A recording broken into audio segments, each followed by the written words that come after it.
survivability for scalability.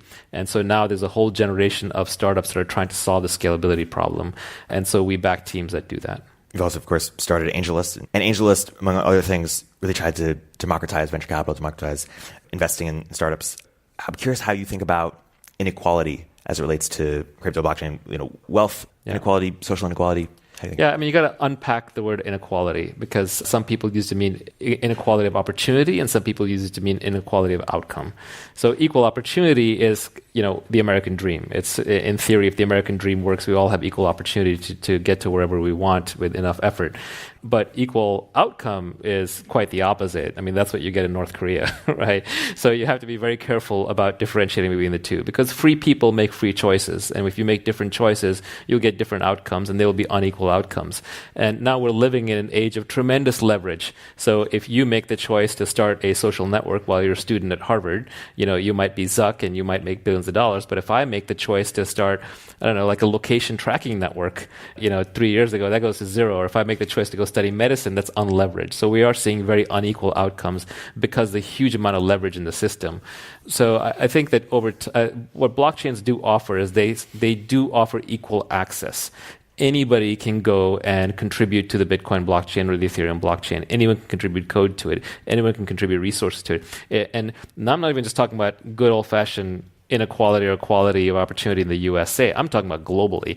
I'm talking across all ages. I'm talking about a 14-year-old kid who's sitting in Bangladesh can contribute to the Bitcoin blockchain. So you want to talk equal opportunity, they have equal opportunity in that regard.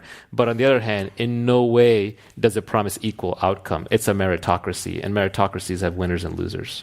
Yeah, I'd cut the problem slightly different. I mean, complementary, which is inequality is typically concerned with, let's call it centralization of wealth. And within crypto, people are often concerned with centralization of power.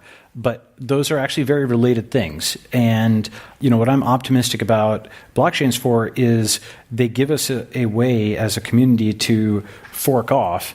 And someone's only powerful or wealthy if effectively other folks are giving them that power, at least in the context of blockchains. So we always have this exit, we always have this ability to vote against, some kind of tyrannical force with our feet and with our wallet and fork away from it. Yeah, in fact, I think one of the interesting things to note is that one of the ways that some of the new coins are competing with the existing coins is they're taking a model, which I'll just call the fair coin model, which is they're trying to airdrop or distribute the currency as widely as possible. So you're literally seeing new coins, instead of doing fundraisers from investors, they're just trying to identify people and just give away the coins. And the extreme version of that would be Facebook airdropping a coin to billions and billions of users under the idea that the more widespread the money is, the more likely it will to be used as money and become valuable.